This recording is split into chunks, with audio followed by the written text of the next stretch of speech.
Okay, my name is Dr Siegel. I'm the President and CEO of Ground Zero Pharmaceuticals, a regulatory affairs and product development consulting firm based in the US and doing a lot of business in Australia.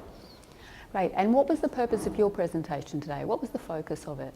The focus was on three key areas. One is the quality of data necessary for medical product development. The second is the importance of listening to those data, making sure that those data really speak to the regulator in a way that will move your program forward. And the third is the cross-fertilization of the various disciplines that go into a medical product dossier. That is the chemistry and manufacturing controls, the non-clinical data, and the clinical data all must harmonize with the regulatory process, the underlying and driving process for that medical product dossier.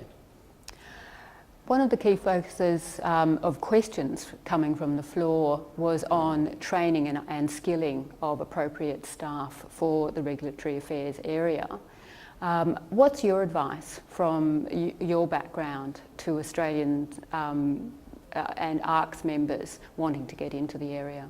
Well, my background is very, very polyglot. It goes from university research all the way through being a regulator at the FDA and California Food and Drug environments, to working for a large contract research organization and several pharma and biotech companies.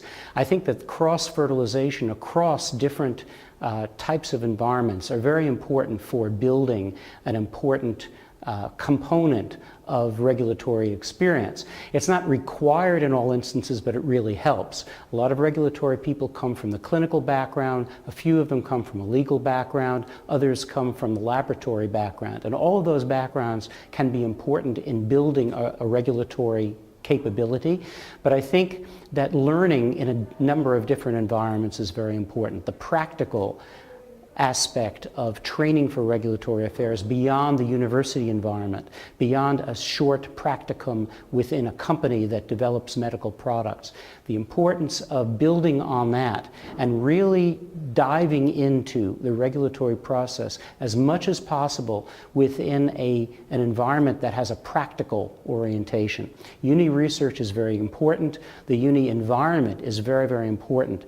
But the practical underpinnings of regulatory affairs in a practical regulatory environment can be very important in building a regulator or a regulatory person who does well in the field. And obviously you can't gain experience without having experience, so you need to start somewhere.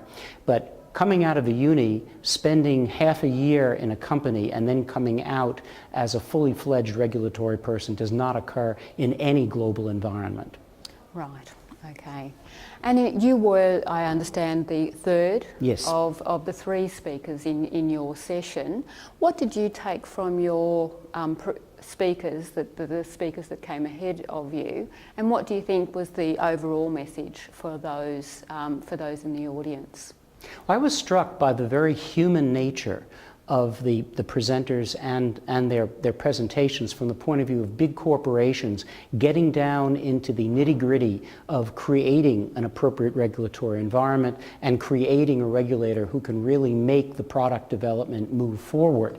And so that human side of a big company was very, very important. I work with mostly small firms, even though I've worked in large pharmaceutical firms. And so having that small company bent, that intellectual property into early stages of development, which is such a critical component of medical product development, and seeing the big firms looking towards appropriate training, building an appropriate environment to nurture these discoveries and early developments through the approval process. That was very encouraging to me, and I felt a great sense of congruence with both those presenters and the information they provided. And in terms of ARCS members that weren't there today, what would be the one message that you'd like to leave with them? I think making sure that every datum counts, making sure that every datum is nurtured in a regulatory environment such that every datum matters. We don't have time and money to waste in a world where we have so much disease and we have so many population explosions in so many regions with so much disease apparent. And I think that making each datum count, making each dollar count in a scarce investing environment, that's very, very important. And that's all part of the integrative regulatory process in medical product development. Great. Is there any other question or any other point that you'd like to leave with us or highlight?